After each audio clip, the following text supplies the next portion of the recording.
잠시 쉬었으니까 다시 시작하겠습니다. 이제 이사야 2장으로 넘어가겠습니다. 아모스의 아들 이사야가 받은 바 유다와 예루살렘에 관한 말씀이라. 말일에 여호와의 전의 산이 모든 산 꼭대기에 굳게 설 것이요 모든 작은 산 위에 뛰어나리니 만방이 그리로 모여들 것이라. 자, 1절, 2절, 2절 보는데 1절은 설명 안 해도 되겠죠. 여긴 물론 이제 아모스 선지자라는 말이 나왔는데 이 당시로는 아모스지만 어느 시대에든지 간에 그 나라의 교계에 처해져 있는 입장에 대해서 하나님이 말씀을 주셔서 그 나라의 교계가 하나님의 백성들이 하나님의 방백들이 어떠하다고 경고하게 된다면 그 사람이 바로 이사야예요. 역할로 봐서.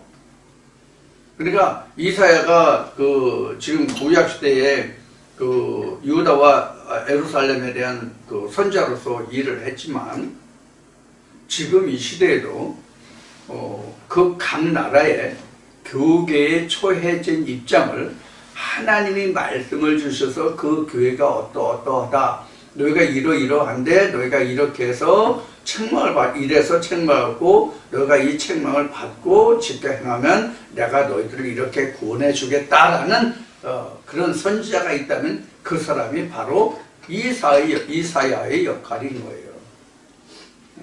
그리고 그가 곧 모세와 예수와 모든 선지자들과 모든 사도들의 역할을 다 아울러 한다고 생각하시면 돼요. 지금은요. 왜냐하면 구약대의 모세와 같은 또 신약의 예수와 같은 그런 선지자들이 다시는 오지 않습니다. 이제는 그렇게 오지 않아요. 그래서 성경에도 보면 구약의 모세에 대해서 모세 이후에 이런 사람이 다시 나타나지 않았다고 기록하고 있죠. 그 말씀을 기억하실 필요가 있고, 예수가 십자가에 죽었잖아요. 예수가 십자가에 죽었는데 이게 무슨 일을 성령으로 역사됐잖아요. 이것은 이제 언젠가 다시 성령이 무엇인가를 이제 이야기할 때가 있을 건데, 아마 다음 주에 지금 성령에 관해서 지금 말씀을 준비하고 이제 말씀이 기도 중에 이제 성령에 대해서 이제 말씀이 잡혔는데 성령에 대해서 그때 또 말할 것 같아요. 그래서 우리가 하나님에 관해서 안다고 하는 것은 곧 성령을 아는 것이거든요. 성령이 무엇인지 아는 것이거든요. 그런데 지금 성령이라는 말이 지금 여기서 얘기가 나왔으니까 이제 이야기 하자면, 성령이 지금 오늘날 전 세계적으로 굉장히 지금 혼탁해져 있어요. 성령에 관해서. 이것도 혼잡물 중에 하나예요. 성경이 말하는 성령하고 지구촌에서 신학이 말하는 성령하고는 전혀 달라요. 그래서 이제 혼잡했다는 말을 하는 거예요. 자, 그래서 그 모든 이런 선지자들이 어떠한 역할, 어떤 말을 하느냐에 따라서 누구도 될 수 있고 누구도 될 수 있고 누구도 될 수 있고 이렇다, 그런 얘기예요. 지금은 성령을 입고 하는 거기 때문에. 그래서 여기 이제 2절에 보면 말일 이렇게 나오는데, 이 말일이 뭐냐 하는 거예요. 말일. 이 말일이라고 하는 얘기는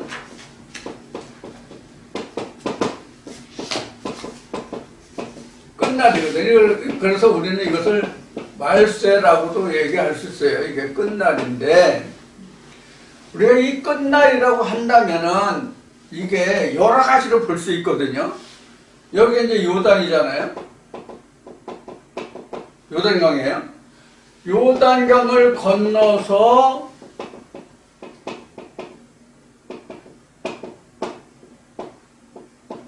여리고 성에 함락되면 이것도 끝날이에요.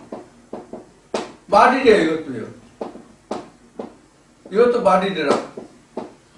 말일이라는 것은 나가는 사람이 예수와 하나 되는 날이에요. 그래서 우리가 이것을 신학적으로 말하면 이게 거듭남이에요. 이게 초림이라고.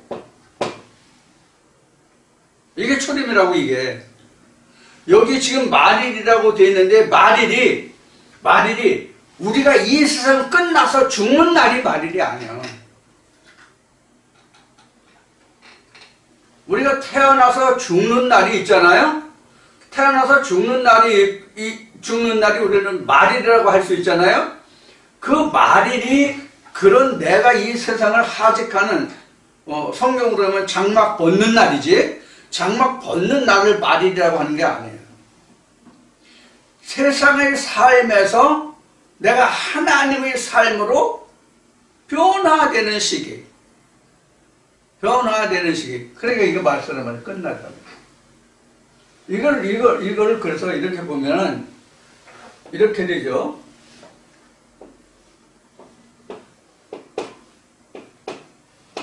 여기는 A, B가 되고 여기는 B, C가 되죠. 이런 개념이란 말이에요. 이런 개념이라고. 광야 지나서 요단강을 건너가야만 AD, 예수와 함께하는 삶이거든. 거기서도 좀 더 확실히 말하면 여리고성이 함락돼야만 내가 진짜 예수를 내 안에 잉태하는 날이잖아. 그래서 요 날이 사실은 끝날이에요. 이게 말이래요. 여기가 말이래요. 또 여기도 말이래요.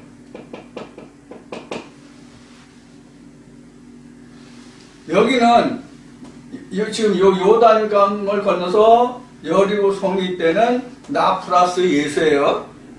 여기 나 플러스 예수예요. 그러면 여기 이 말일은 그럼 어떻게 될까요? 여기는 어떻게 될까요? 여기 말일은 이게 어떻게 변할까요?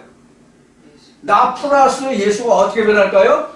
이 마지막 날은 나 이퀄 예수가 돼야 이거는 뭐예요? 아버지 보좌가 되는 거예요.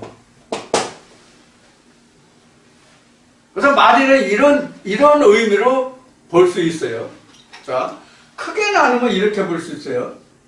그러니까 요게 이제 여기는 여기 있나? 여기 거듭남이죠. 여기는 아버지 보좌죠. 이렇게 이야기할 수 있어요. 또 다른 좀 더 세분해서 이야기하면 내가 전혀 알지 못하는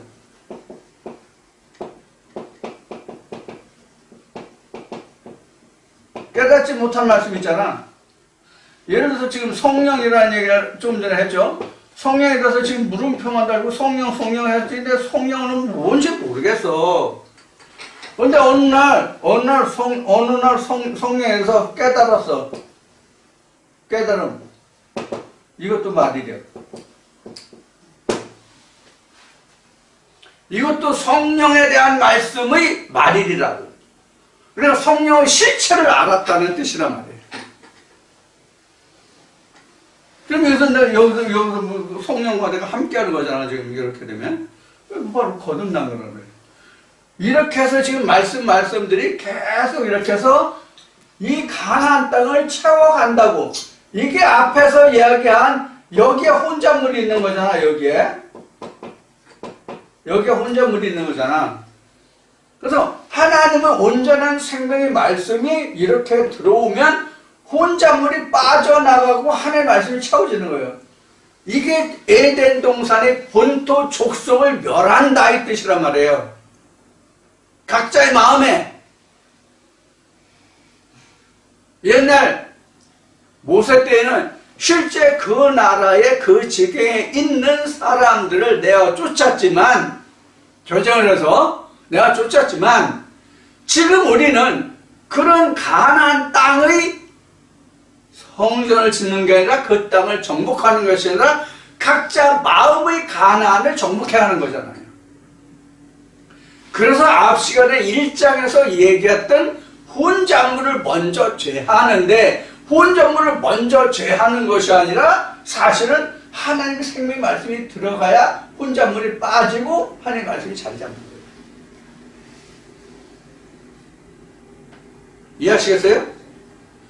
그래서 이런 얘기를 했죠. 우리는 어떤 그릇이 있을 때 그릇에 다른 물건을 담으려면은 덜어내든가 아니면 쏟아내야만, 다 비우거나, 양에 따라 다르지만 일부를 넣게 되면은 일부분만 비우거나 아니면 다 부어야 할 그 독에 그 그릇이 다 채울 수 있는 분량, 그 독을 그릇을 다 비워야만 다른 물건을 넣을 수 있잖아요. 그런데 하나님의 말씀만은 먼저 하나님의 것이 온전한 것이 와야, 하나님 온전한 선물이 와야 먼저 있던 내가 하나를 버릴 수가 있다고. 이게 틀리단 말이에요. 그런데 내 것은 내 것대로 그냥 두고 다른 것을 넣으려고 하면 들어가냐고. 안 들어간다는 얘기예요. 이게 앞 시간에 이야기한 창세기 25장의 두 국민이 싸운다 이 얘기예요.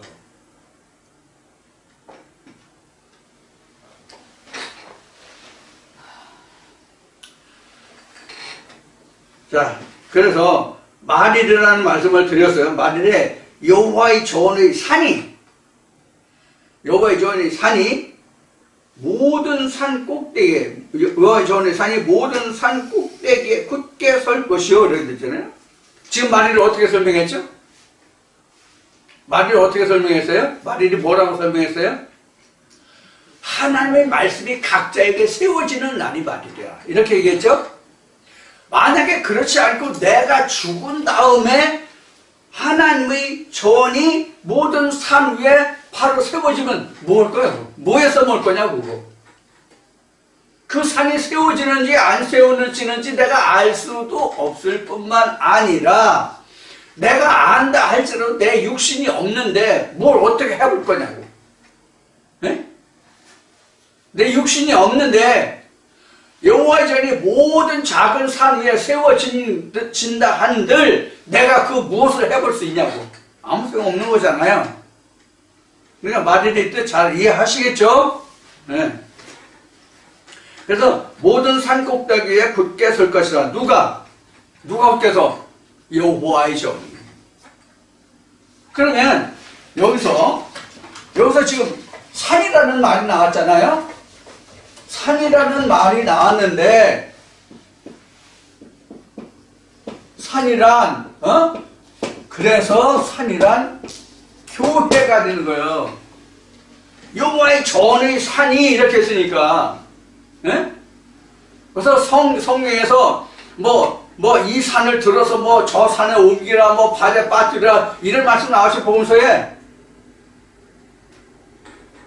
그래 이 세상에 있는 산을 이야기하는 것이 아니라 자기가 신앙생활을 하는 그 작은 산이야. 여호와의 산이 제일 큰 산이고 주만 교회들은 작은 산이야. 그래서 이스라엘 백성들은 12지파에 의해서 각 지파마다 지파의 성마다 교회가 있었고 그 교회를 총괄하는 교회가 예루살렘 교회란 말이에요. 그래서 모세경 보면 레위기나 이런 말씀 민수기나 보면은 남자들은 1년에 3차례씩 여호와께 보일지니라 이렇게 됐거든요. 그럼 이 날은 1년에 3차례 이 세 날은 바로 무슨 날이냐면 이스라엘 각 성읍에 있는 사람들이 어디에 가는 날이야? 예루살렘에 가는 날이야. 예루살렘에 가서 하나님께 예배하는 날이라고. 그래서 사도 바울 때에도 사도 바울이 바울과 그 사도들이 각 교회에 돌아다니면서 어떻게 했어요? 하나님의 말씀이 이러이러하다고 증거했잖아요. 그 중에서 우리가 잘 아는 사람 중에 하나 있죠. 사도 바울 말고 아볼로. 아볼로 하나만이 유다 바리새인들과 이 성경을 겨뤄가지고 아볼로만이 그들을 이겨 말씀으로. 근데 그거 뭘 몰라? 성령을 알지 못하더라. 그래서 예수의 제자들이 바울하고 저 베드로하고 아볼로를 데려다가 성령에 관해서 알려주잖아. 그래서 나한테 함께 사역하잖아. 거기에 같이 사역하는 니고데모도 있고 여러 사람이 있죠. 이게 바로 똑같은 거예요. 이게. 그래서 우리도 이제 하나님이 역사하심에 따라서 이 말씀을 듣고자 하는 사람들이 많이 생겨나게 될 터인데, 그것이 이제 하나님과 저와 이제 언약이 이미 체결됐어요. 하나님과 저와의 언약이 체결됐어요. 그런데 하나님이 이렇게 말씀하시죠. 내가 말하였은즉 속히 이르리라. 나는 인생이 아니므로 나는 시건치 않고 또 후회치 않는다. 내가 말했으니 반드시 이루리라. 이슬 속담에 여호와의 그 예언의 말씀이 성취됨이 더디다. 너희들이 그러는데 그게 무슨 말이야? 이 개떡 같은 소리 하지 마. 내가 내 생전에 말하고 그걸 이루어서 그 속담을 내가 재버릴 거야. 이렇게 말씀하시죠? 그러니까 하나님이 반드시 이루실 거라고. 하나님이 말씀하셨으니까. 그럼 그때에는 먼저 된 자들이 나중에 들어오는 그 사람들을 순회하게 하면서 그 사람들을 양육시켜야 될 그때가 올 거라고 반드시. 그러니까 여러분들 지금 말씀 맞는 거예요. 가볍게 생각하시면 안 돼요. 예수 때에 2000년 전 예수 때에 그 세베대의 어머니가 그 두 아들을 예수 앞에 들어와서 당신의 나라가 임하거든. 내 두 아들 하나는 좌의정 하나는 우의정 시켜줬으면 좋겠어요. 이렇게 얘기했잖아요. 그러니까 예수가 뭐라고 그랬어요? 그 자리는 하나님이 누구를 위해서 예비했든지 간에 친노하는 자의 것이라고 그랬죠. 그러니까 여러분들 친노하세요. 하나님 상급이 있으니까.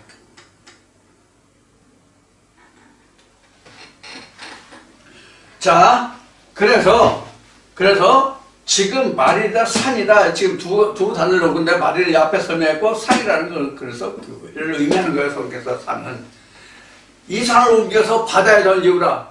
산을 옮겨라. 산을 옮기라는 얘기는 하나님이 전이 산이 아니라고 생각되면 하나님이 계신 교회로 옮겨라의 뜻이란 말이에요. 그런데 두 산 사이에서 머물거리는 사람들이 많지 지금요. 두 산 사이에서 머물거리는 사람들이 많은데 지금 한 2명, 3명 정도가 목사님 이것도 들어보세요. 목사님 이것도 들어보세요 하는 사람들이 있다는 얘기예요.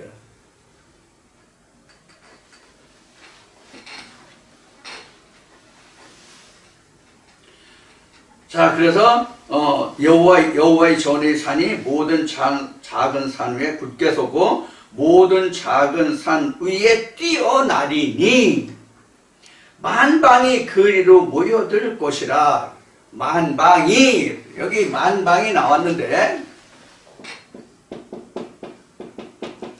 만방이나 또는 열방이라는 단어가 나오거든요. 지금 1장에 열방이 나왔던가?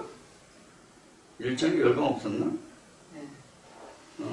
만방 또는 열방, 이방 이런 말씀들이 나올 거예요. 근데 이게 같은 뜻이에요. 다 이게 이방이라는 뜻이에요. 이방 나라. 지금 이방 나라가 뭐예요? 이방. 이시조선 때 그 관아에서 고을 현감 심부름 해주는 그 이방인가? 그 이방 나라인가? 그 이방이 아니라 이스라엘이 있으면 이스라엘을 중심한 이 나라들을 얘기하는 거예요. 그러니까 세계의 중심국이 이스라엘이란 말이에요. 중심국이. 이거를 우리가 성경적으로 얘기하면 제사장 나라라고 하는 거예요. 하나님이 이스라엘을 일찍이 제사장 나라로 삼으셨던 거잖아. 그래서 이스라엘의 통일 왕국 시대에 사울을 거쳐서 다윗을 거쳐서 솔로몬을 거쳐서 르호보암에 이르기까지 이렇게 쭉 이제 거쳐오잖아요. 그런데 이스라엘 전성기가 사실은 솔로몬이지만 솔로몬 때 전성기를 이룰 수 있었던 것은 누구의 덕택이에요? 다윗이 해줬기 때문에. 그러면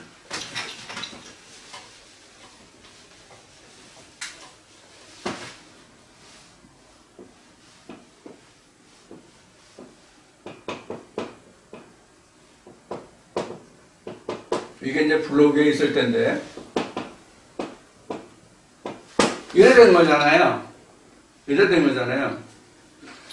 이래 된 건데 사울은 그냥 형제 중에서 너희 왕이라도 형제 중에서 하나를 세우라 뜻을 따라서 사울이 당시의 왕이 됐는데 이 사울은 참으로 말이 많은 자죠. 선지자 중에 사울이라는 사람들이 있더냐 이제 이런 말씀이 기록될 정도니까. 그래서 사울이 죄과가 많죠. 죄과가 많아서 하나님께 버려온 자예요. 이게 이제 우리로 보면 이게 바로 그래서 애굽이에요. 쉬운 예로 집어들었잖아. 자기 막 하고 싶은 대로 했잖아. 제사장에 의해 드릴 수 없는 제사도 드리고 뭐 여러 가지 뭐 했잖아. 그래서 이제 사울은 그렇고 다윗이 여기를 북이라고 그러고 여기를 남이라고 그럽시다. 그래서 남북을 통일한 왕이란 말이에요. 통일 왕이거든. 사울 때도 12지파, 13지파가 다 하나님 말씀 안에 있다고 했지만 서로 주장들이 달라가지고 하나가 되지 못했단 말이에요. 사울을 통일 왕으로 인정되지 않았던 때예요. 그러다가 다윗 때에 남북을 통일해가지고, 뭐 사실 여기는 남부라고 얘기했지만 이거는 지파예요. 실상은 지파를 통일한 모든 지파를 다윗의 통치하에 둔 것을 이야기해요. 사실 남북으로 갈라진 건 솔로몬 왕 때인데 이 지금 편의상 이렇게 한 거예요. 자, 이렇게 됐단 말이에요. 그래서 사실은 다윗과 솔로몬이 이렇게 하나가 되는 거예요. 이게 바로 뭐냐면 수바가 피운 연마가 된다는 것과 같은 뜻이에요. 이걸 그림자로 이제 하나님이 보여주신 거예요. 그런데 이 솔로몬 때에는 다윗의 결과물에서 솔로몬이 복을 누렸죠. 그런데 이 솔로몬의 이름이 뭐예요? 지혜의 왕이거든. 지혜의 왕이라는 것은 곧 뭐냐면은 하나님의 상징이에요.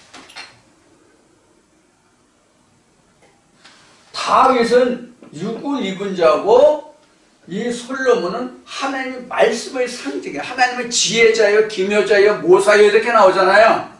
이제 이사야 말씀이 이제 뒤에 가면 이제 또 이 말씀이 나올 것 같은데 이런 자예요. 그래서 이렇게 된 거예요. 그래서 이것을 우리로 보면 여기가 성소에 해당하는 거잖아요. 여기 지성소잖아요. 근데 이게 계시록으로 이게 하나가 되면 뭐가 돼요? 유리바다가 되잖아요.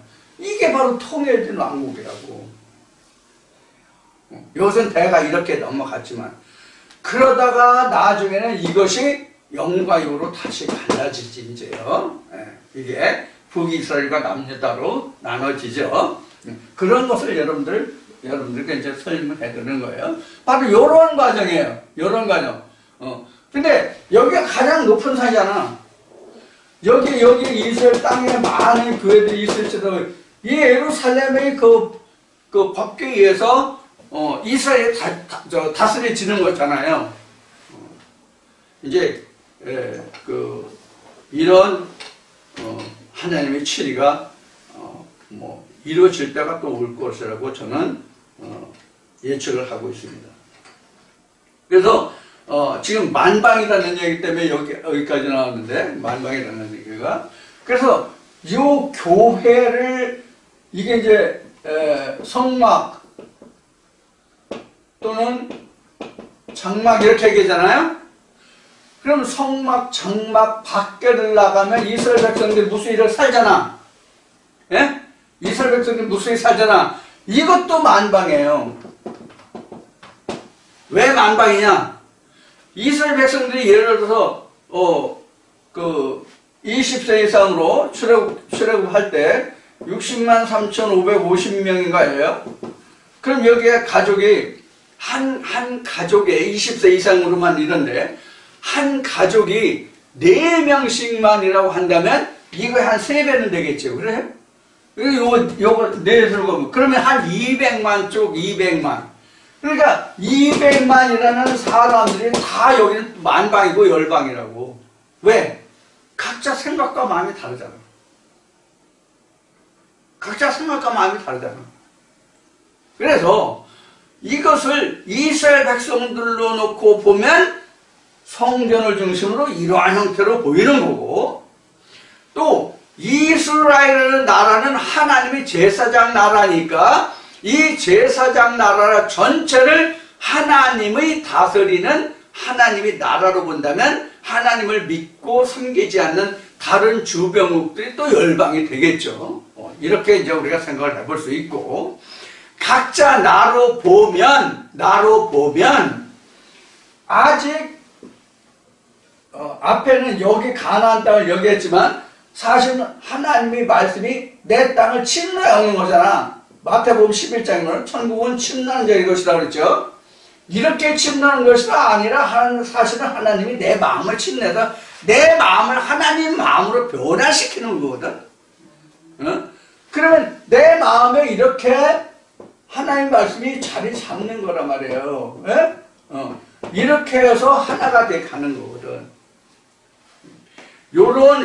그래서 지금 여기가 지금 만방 또는 열방 이렇게 이방 이렇게 될 수 있는 부분이에요.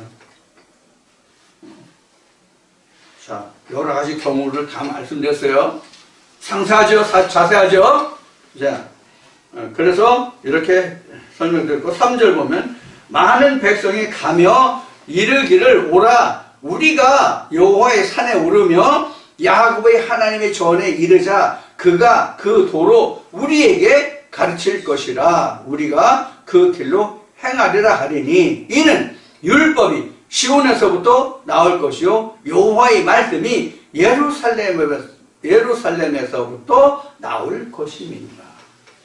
그래서 예루살렘 하면 여호와의 법궤가 계신 곳, 여호와의 법궤가 있는 곳 또는 하나님이 좌정하신 곳 이렇게 말할 수 있는 거예요. 예루살렘은. 그래서 평강과 평화의 터전이라는 뜻이에요. 그래서 예루살렘이 하나님이 평강과 평화의 상징이잖아요. 응? 그런데 우리가 교회에서 평강과 평화를 누려요? 여러분들 교회 다니면서 평강과 평화 누렸어요? 아마 못 누렸을 거라고 봐요.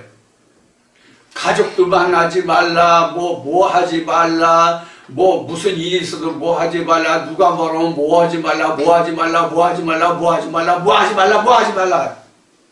그럼 뭘 하라는 얘기야? 좀 고급 용어로 얘기하면 너는 꼭 이 교회만 나와서 내 똥구멍만 긁어줘라 이런 얘기뿐이 안 되잖아. 그럼 여기서 사도 바울의 말을 한번 빌어보자고요. 네가 이것도 저것도 다 피하고 그러면 형제는 어디 가서 얻을래? 너 그렇게 하려면 지구를 떠나. 그렇게 안 했어요 바울이? 아니 교회 다니는 사람들과 똘똘 뭉치고 가족 친지들 형제들이 모임이 있어도 거기 나가지 마. 무슨 얘기 있으면 듣지 마. 아파도 병원 가지 마.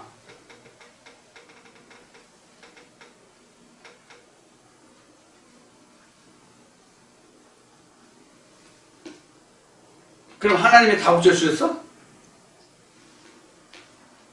하나님 육신도 다 고쳐주셨냐고. 그럼 목사들은 왜 암도 걸리고 각종 병에 걸려서 죽어? 예? 왜 죽어? 목사들. 그 목사 하나님한테 죄 져서 그래? 그 목사 죄가 많아서 그 목사는 병 걸려서 죽었어요? 그럼 하나님을 잘 섬기는 목사들은 죽지도 말아야지. 그럼 하나님이 붙들어 주셔서. 이런 교회가 옛날에는 한두 군데가 아니었어, 자우지간. 그래서 아프면 기도원에 보내, 아프면. 병원에 보내서 가라, 아프면 기도원에 보내. 지금은 어떤지 모르겠는데, 전에는 그래서. 그래서 어떤 분이 최근에 저한테 이런 질문을 한 분이 있어요. 참, 기가 막혀서 웃는 거예요. 목사님은 여기저기 다 다니실 수 있겠네요? 네, 그럼요. 왜 못 다닙니까? 이게 뭘 얘기하는 거겠어요? 자기는 자유롭지 못하다는 것을 은연중에 말하는 거잖아. 이실 짓고 하는 거잖아.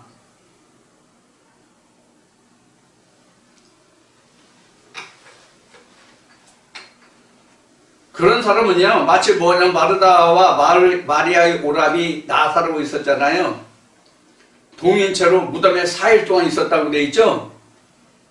근데 그 돌 무덤 문을 열고 나오는데 어떻게 나왔어요? 동인체로 나왔죠? 동인체로 나오니까 돌아다닐 수가 있습니까? 못 다니죠? 풀어서 다니게 하라. 풀어서 먹게 하라가 아니야. 풀어서 다니게 하라지. 왜 매여 있냐고. 요한복음 8장에 어떻게 기록하고 있어요? 진리를 알지 진리가 너희를 자유케 하리라. 바리새인들이 뭐라 그래요? 아, 우리가 종된 적이 없는데 우리를 왜 자유케 하리라고. 죄 가운데 있는 자는 다 죄에게 매인 자요 종이라 그랬잖아, 성경에. 왜 묶어놔? 하나님은 자유하게 하라는데, 풀어서 다니게 하라는데 왜 자꾸 묶어 매냐고.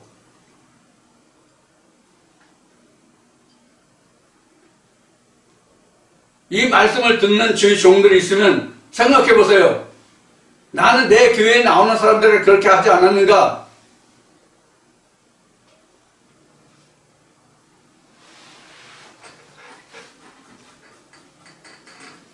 그래서 여기서는 지금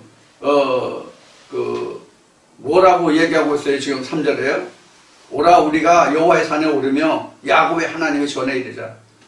여호와의 산에 이르자. 여호와의 산에. 그럼 이스라엘 백성들이 지금 여호와의 산에 지금 오르자고 하는 얘기는 지금 있는 산이, 지금 있는 교회가 여호와의 교회가 아니라는 뜻이지요? 산이 교회라고 지금 말씀을 정의를 했으니까. 그럼 우리가 여호와의 산에 오르며 야곱의 하나님이 전에 이르자는 것은 야곱의 하나님도 아니고 여호와의 산도 아니고 여호와의 교회가 아니라는 얘기죠. 그러면 야곱 형제 누구야? 야곱 형제가 누구냐고요? 에서가 있잖아요. 에서의 하나님을 지금 믿고 있다는 얘기예요.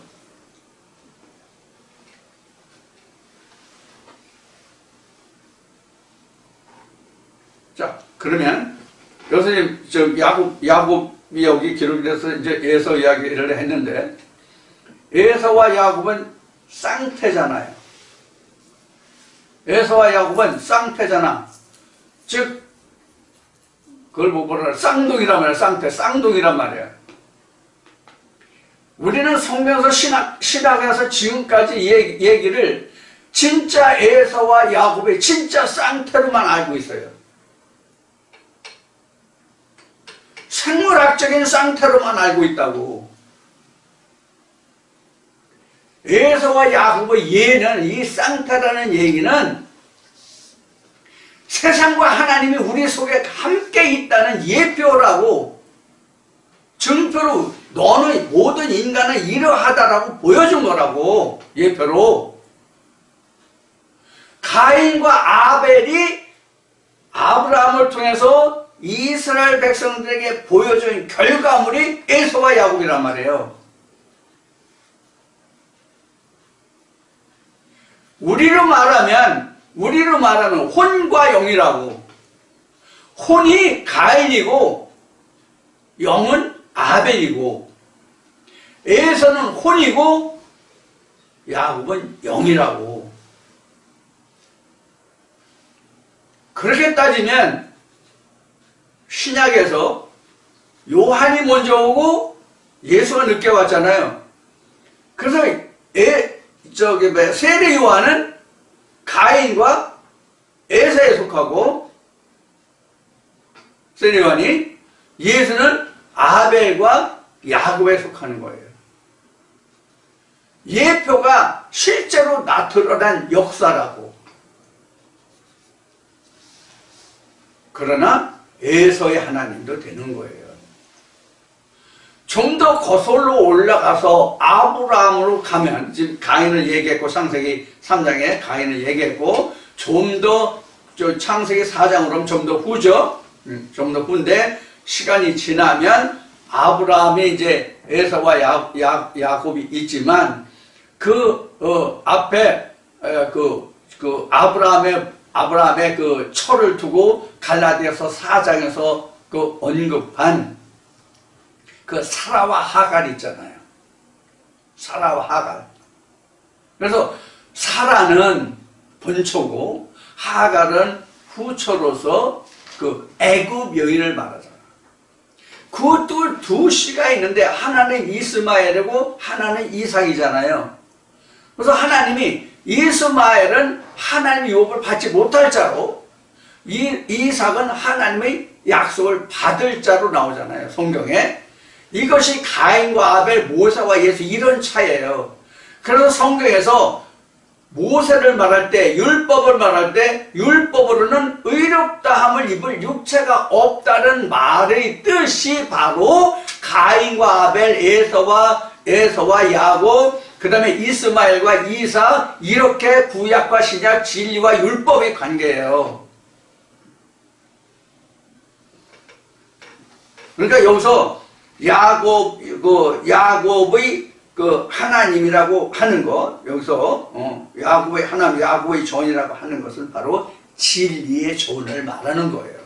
하나님의 언약이 있는 전. 그건 가자 그런 얘기예요. 그러니까 지금 이스라엘 백성이 뭐를 실토하는 거야? 우리에게는 여호와의 진리 법이 없다는 것을 실토하는 거잖아. 이것을 아는 것이 바로 뭐예요? 이것을 아는 것이 바로 뭐예요? 지금 죄가를 벗는 상태예요. 예루살렘에 가서 하나님의 생명의 음성을 들어야만 내가 죄가가 있다는 걸 알고 그 죄를 벗으러 가는 거야. 찌꺼기를 벗으러 가는 거라고. 그런데 왜 내가 찌끼를 벗으려고 하면서 다시 또 찌끼를 입으러 가냐 하는 얘기예요. 어이구 진짜 속이 터져 진짜.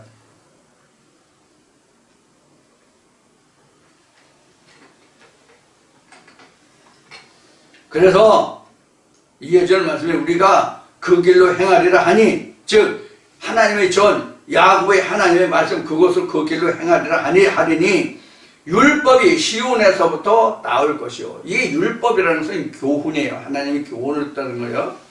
율법이라는 것은 우리가 율법하면 아직도 우리가 하나님의 말씀을 우리가 듣기 아직도 지금 굉장히 어둡고 아직도 확실하게 구분을 못하는 분들이 많이 계셔서 이게 굉장히 저로서는 안타까운데, 저로서는 충분히 그동안 쉽게 설명한다고 한 것 같은데 아직도 잘 구분을 하시지 못하는 그런 분들이 많아서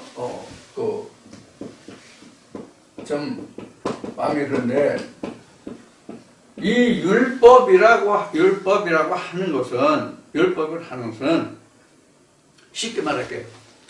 쉽게, 원래 좀 쉽게 말한다고 하는데도 어렵다고 그러는데, 이 율법이라고 하는 것은 쉬운 얘기로 행위적인 것을 말해요.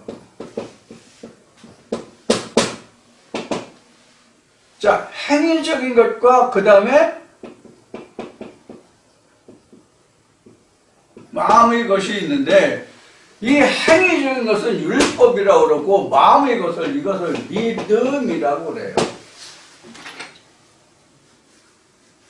그러면 율법도 행하는 것이고 믿음도 행하는 것이에요. 사실은 행하는 것이라고 본다면 율법도 행하는 것이고 마음으로도 행하는 것인데, 이거는 쉬운 얘기로 행동으로 나타나고요. 행동으로 나타나고 이 믿음이라는 것은 뭐냐면 성취로 나타나요. 이게 즉 성취라는 것은 뭐냐면 깨달음이에요. 그래서 이것을 지식이라고 한 거예요. 누가? 예수가. 하나님을 아는 지식. 율법의 이 지식이 아니라, 율법적인 지식이 아니라 마음에서 깨닫는 지식. 내가 너에게 이른 말.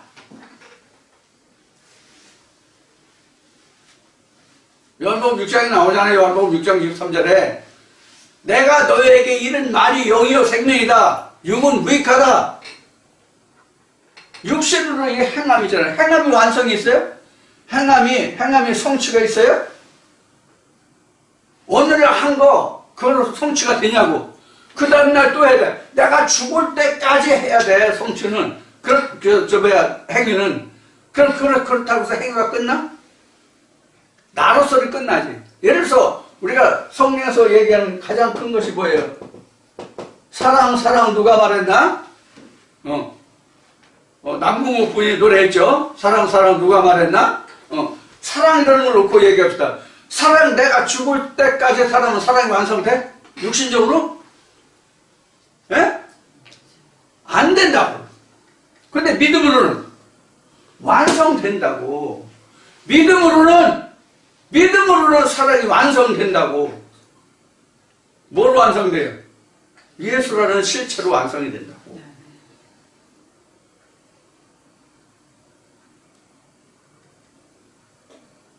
그래서 믿음은 끝이 있는데 율법은 끝이 없어.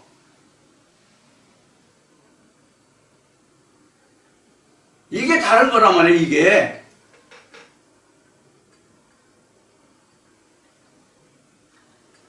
지금 나하고 살부딪히고 사는 어떤 할머니가 한 분 계신데, 그분도 전에는 교회 가면 자기는 말씀 안 듣고 그 우는 애들, 젊은 애기 엄마들, 애기 봐주면 상급 받고 천국 가는 줄로 알고 있었던 그런 할머니하고 지금 내가 살거든. 어떤 교회는 강남의 어떤 큰 교회는 자아형들이 많이 온대. 그래서 그 주차 정리해줘. 그래야 장로도 되고 직분도 받고 천국 가고 상급 받는데, 개뿔이다. 그 사람 주차 정리하라고 하고, 진짜 그 교회 목사 입에서 나온 말이 생명의 말씀이면 너 주차 정리해. 나 말씀 들어야 돼. 이렇게 막는 거지.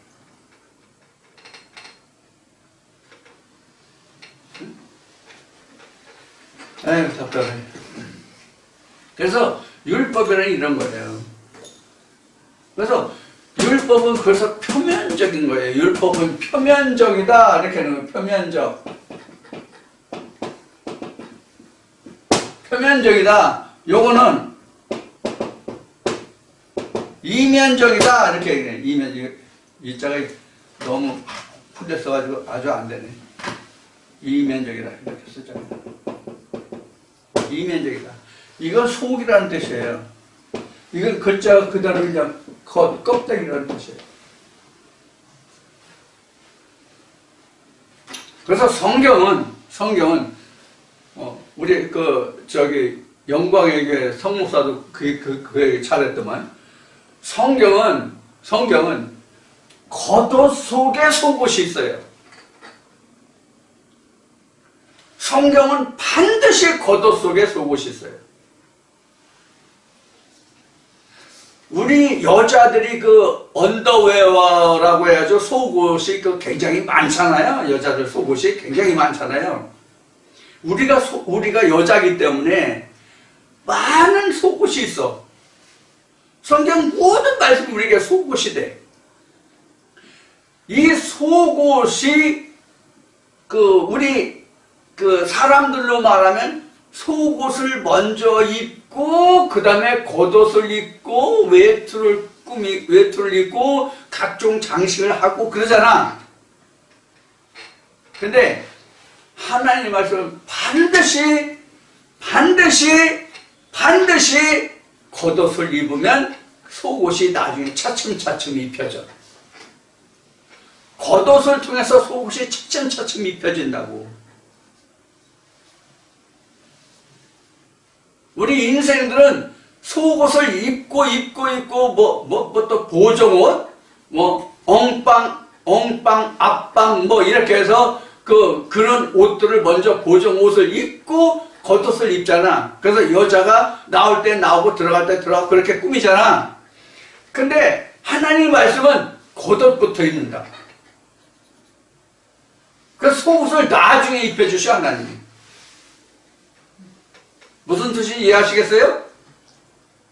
하나님은 절대로 반대로 입히신다고 옷을.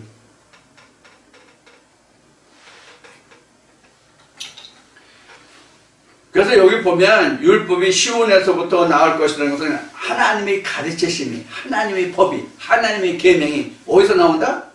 시온에서부터. 시온이 뭐라고 했어요? 여호와 이름을 두신 곳이라고 먼저 말씀드렸죠. 1장 할 때. 나올 것이요.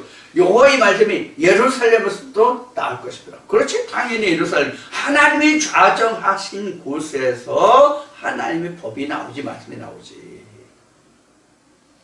하나님이 안 계신데 어떻게 하나님의 말씀이 나오겠어? 그러니까 우리가 많은 교회들이 세상에 있잖아요.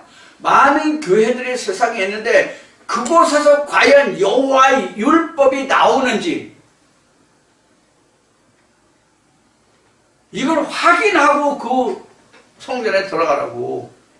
성경 어떻게 됐어요? 성경 어떻게 됐어요? 성전을 잘못 들어오면 즉사하는 것도 나오잖아, 말씀에. 없어요? 나왔잖아, 성전에. 성경에. 응? 불이 꺼진대. 불이 꺼진 데 들어오면 죽는다고 돼 있어요? 안 돼 있어요? 성경에 그렇게 돼 있잖아. 이게 불이 꺼졌다니까 저녁에 뭐 큰 십자가 커놓지 않은데, 응? 이런 데가 불 꺼진 기회인가?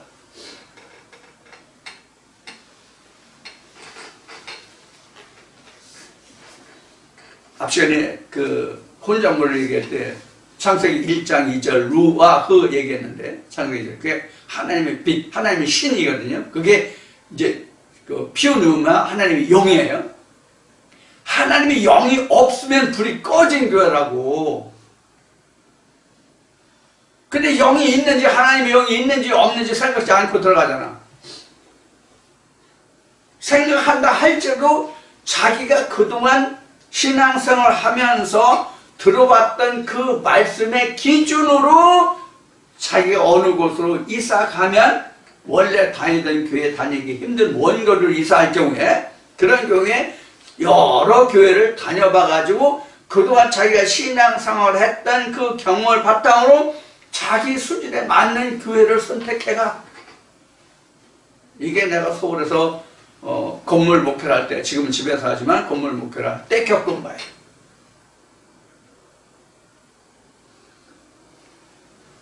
여러분들은 어떻게 교회를 선정하겠느냐?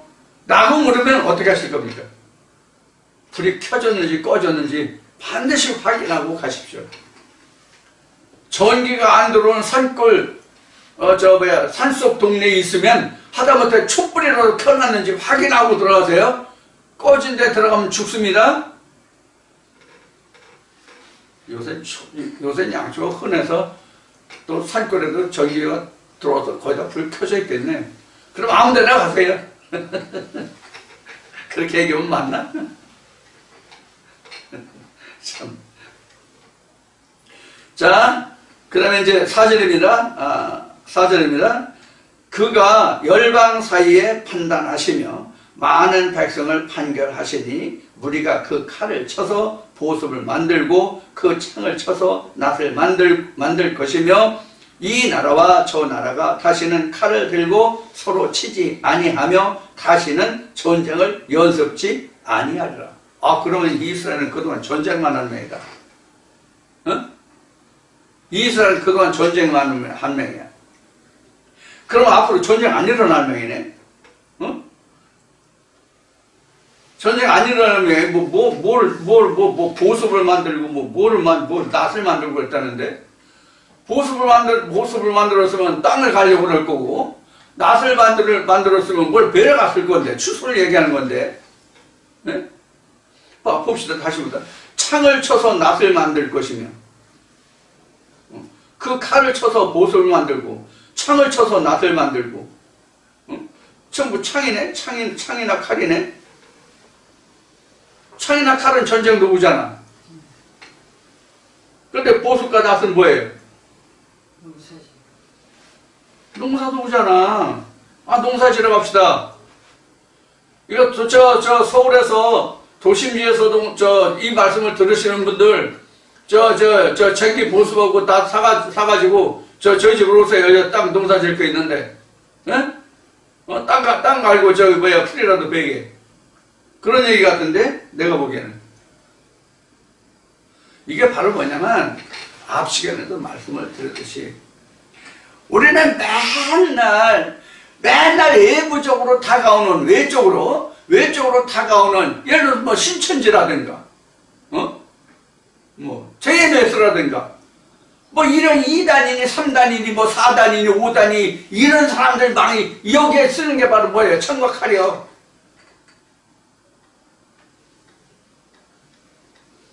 어디 가지마 하지마 이런 거 다 칼이요. 검이야 그게.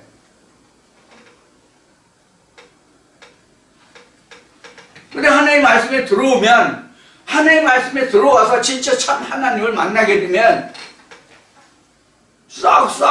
외부 싸우러 갈 시간을 넣어서 자기 마음 땅부터 가서 경작해야지. 내 마음의 땅이 문제인데, 응? 가장 급선무가 내 마음의 땅의 경작이고, 내 마음의 땅에서 경작해서 추수해서 내 스스로 양식을 먹을 수 있어야 되는데, 그래서 열왕기하고 이사에서 이제 히스기야 왕이 죽게 됐을 때 거기에 이제 또 나오는데 첫 해에는, 둘째 해에는, 셋째 해에는 어떻게 양식을 구한다는 게 나오죠? 그런 거란 말이에요.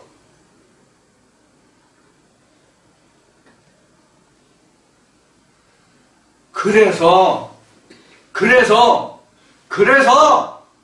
하나님 안에 들어오면 화평이 온다는 게 그거고, 예수가 말한 대로 내가 주는 평강과 평안을 세상에 주는 것과 같지 않다라고 얘기하는 거예요.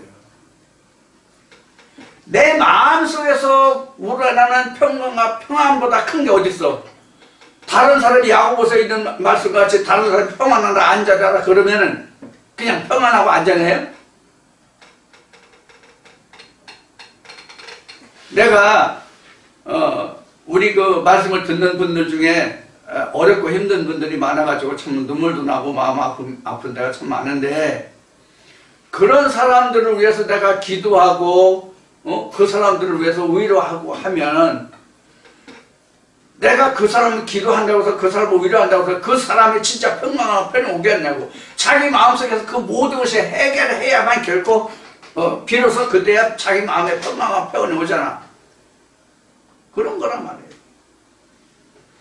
그런데 그렇게 함께 위로해주고 함께 기도하고 그래도 평강한 평안을 얻기 어려운데 맨날 이거 하면 안 돼, 이건 가지마, 하지마, 이래 저래 그러면 어떻게 맨날 웅크려도 어떡하냐고. 근데 울타리에 초롱성이 쌓여 있어가지고, 에? 초롱성이 쌓여가지고 어떻게 하냐고. 창세기 보면 뭐가 나와요? 벽돌을 쌓고 거기에다가 역청을 해가지고 한다는 말씀이 나오죠? 그런 거란 말이야. 소돔과 고모라를 만드는 거라고, 그게.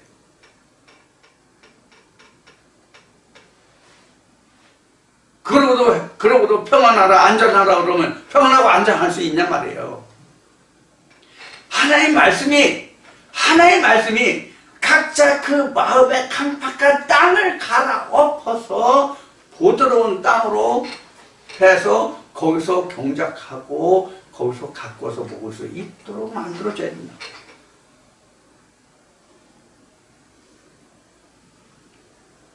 이게 창세기 2장에 나오는 말씀이에요, 사실은. 창세기 2장에. 창세기 2장이 뭐예요? 거룩한 목사님들께서 결혼식장에서 출연해서 많이 쓰는 말씀이 뭐가 있냐고. 뭐예요, 그 말씀이? 응? 둘이 빨가벗고 기쁘고 즐겁게 살으라고?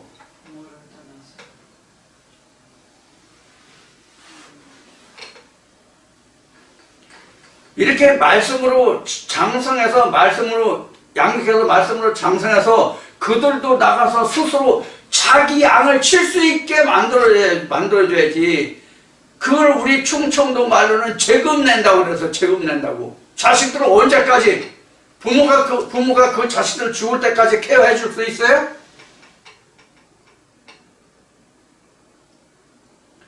이것을 영적으로 다시 바꾸면 목사가 어느 영혼을 자기가 책임지고 그 영혼을 천국까지 인도해 줄 수 있냐고.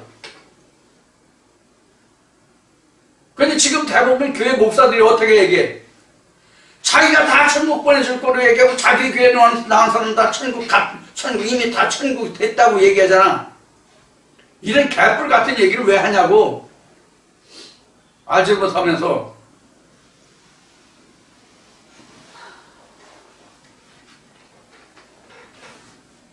하나님의 말씀이 어떠하다라는 말씀을 심어주면, 창세기 2장까지 심어주면 그가 스스로 그 갈빗대를 뽑아서 여자를 만들고 그 여자와 함께 스스로 가족을 만들어서, 애들을 만들어서 생명나무 열매를 먹게 해주는 것까지가 주의적이 할 수 있는 일이야. 그 이상 못해. 목사가 하나님보다 커?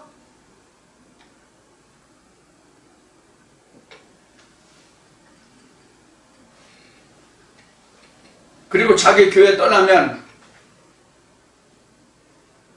뭐 저주를 받아서 뭐 어떻게 된다 이따위 소리나 하고 말이지, 목사들이.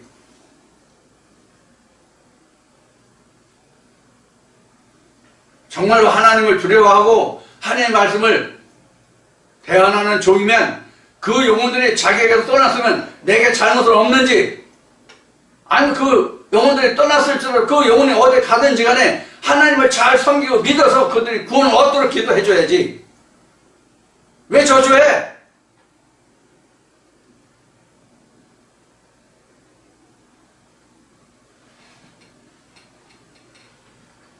어디 갔는지 하나님 믿고 천국 가라고 기도해 줘야지, 축복해 줘야지. 성경이 그렇게 돼 있지 않아요? 못된 인간 같으냐고 말이에요. 나는 망해도 주위 백성들을 살게 해줘야 될 거 아니야? 그게 주의 중에 할 일이잖아. 예수는 우리를 위해서 주어졌다고 말하면서 너 하나는 못 죽냐?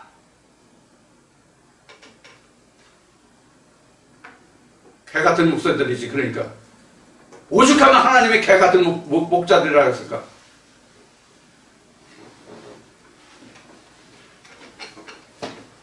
칭찬과 영광과 좋은 것은 다 지 혼자 다 찾으면서 말이야.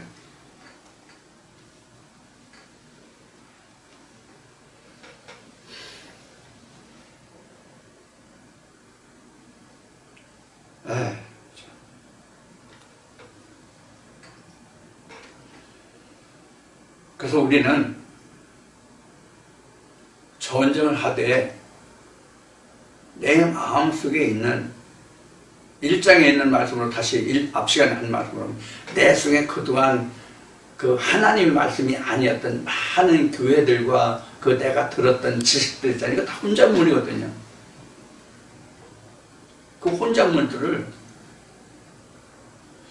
하나님의 진리의 생명의 불의 말씀으로 떼서 그 혼잣말을 다 걷어내야 된다고. 응? 그렇게 내 밭을 갈아야 된다고. 그래서 내 영혼에 나는 것을 무엇이 나는지를 추수해야 된다고. 나쁜 싹이 나면 낫으로 베어내고, 땅이 안 좋으면 갈아서 개간하고, 뭘 할 수 있어요? 뭘 할 수 있냐고. 예수 그리스도 외에는 일을 할 게 없다고. 땅을 갈아엎는 그래서 하나님의 말씀이 속아지는 거예요. 하나님의 말씀이 속아지는 거라고. 그래서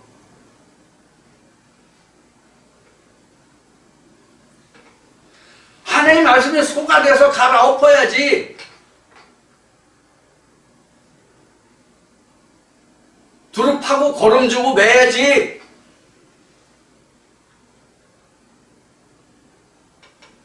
그래야 주인이 와서 열매를 내놓으라고 하면 열매를 내놓을 수 있을 거 아니야. 그럼 그렇지 않으면 찍어버린다고 했잖아. 누가 보면. 왜 교회 나가냐고. 왜 교회 나가. 하나님을 알고자 해서 교회 나간 거잖아요. 이 세상에 잘 먹고 잘 살려고 교회 나간다면 미친 짓이야. 미친 짓. 예수 자기 제자 12도 못 먹여 살렸잖아. 맨날 굶고 다녔잖아. 쫓겨 다녔잖아. 그 예수한테 무슨 복을 받겠다고 그래.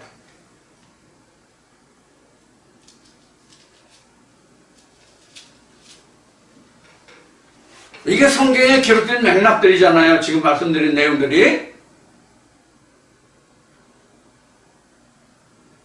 지금 교회가 정신 차려야 돼요. 교회가.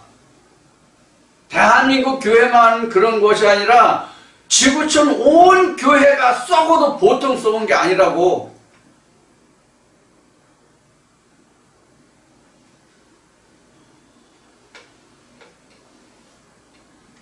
그러고도 하는 말은 내가 하나님께 기름 발린 종이라고.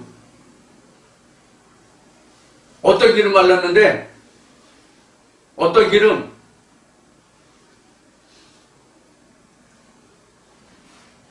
아주까리 동백꽃 그 기름 발랐어요?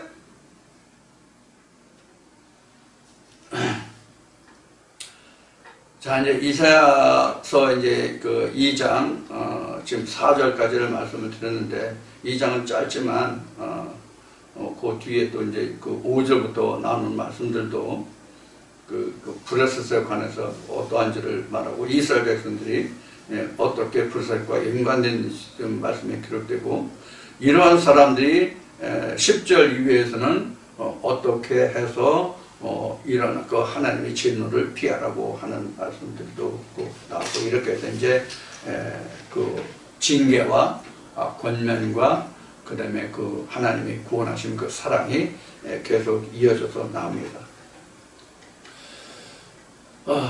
처음 시작할 때 그 언급을 했지만 아마도 많이 그 책망도 있지만 많은 그 아픔도 함께하는 그런 말씀이 될 것 같습니다. 이제 오늘 이제 이 1장에서 정리편으로 그 혼자음물에 대해서 1시간 동안 우리가 말씀을 나눴고요. 2장에서는 첫 시간으로 1절부터 4절까지의 말씀을 통해서 우리가 1시간 동안 말씀을 나눴습니다. 저도 참으로 아름답고 부드러운 일반 교회에서 목사님들이 말씀하신 대로 그런 말씀으로만 했으면 참 좋겠는데 그러지 못하는 저 자신도 참 아프고 이 말씀을 들으시는 여러분들도 마음이 괴롭고 힘드실 줄 압니다. 그러나 다시 또 이야기하거니와 하나님이 징계가 없으면 사생자라고 그랬고 자식을 사랑한다면서 체달하지 않으면 이것도 자식을 사랑하는 것이 아니라는 말씀이 있는데 어쨌든 우리가 하나님의 징계의 말씀을 채찍의 말씀을 잘 들을 수 있는 것도 그만큼 장성한 자가 될 수 있을 겁니다. 어린아이들은 부모가 자식들을 훈계하고 책망하면 우선 쓰죠. 싫죠. 그래서 넌 자식 나가 그러면 진짜로 나가기도 하고요. 이런 철없을 때는 이제 그러하는데 이제 장성한 배는 부모가 나를 왜 체달하셨는지를 알 정도가 되면 그때는 이제 부모의 말이 노엽지가 않고 아버지가 그래도 부모가 나에 대한 애정이 사랑이 아직은 있구나 이런 그 생각을 하게 되죠. 그만큼만 철이 든 거죠. 우리가 인생이 이제 살아가면서 느껴보면. 자, 그래서 우리 세상 속담에 부모가 항상 자식을 칭찬만 하고 오냐오냐 해주면 그 자식은 나중에 불효자가 되고, 항상 채찍으로 혼나며 맞고 자란 자식이 커서 효자가 된다는 말이 있어요. 그래도 그런 의미에서 하나님의 채찍을 달게 받읍시다. 달게 받고, 저부터 달게 받고, 우리가 하나님 안에서 바른 삶을 살아나갈 수 있도록 하나님의 음성을 청종해 나가기를 기원합니다. 오늘도 여러분들 저희 말씀을 들어주시고 함께 해주신 여러분께 감사하며, 무엇보다도 하나님의 은혜와 하나님의 사랑이 충만하시기를 기원합니다. 다음 주에 다시 뵙겠습니다. 감사합니다.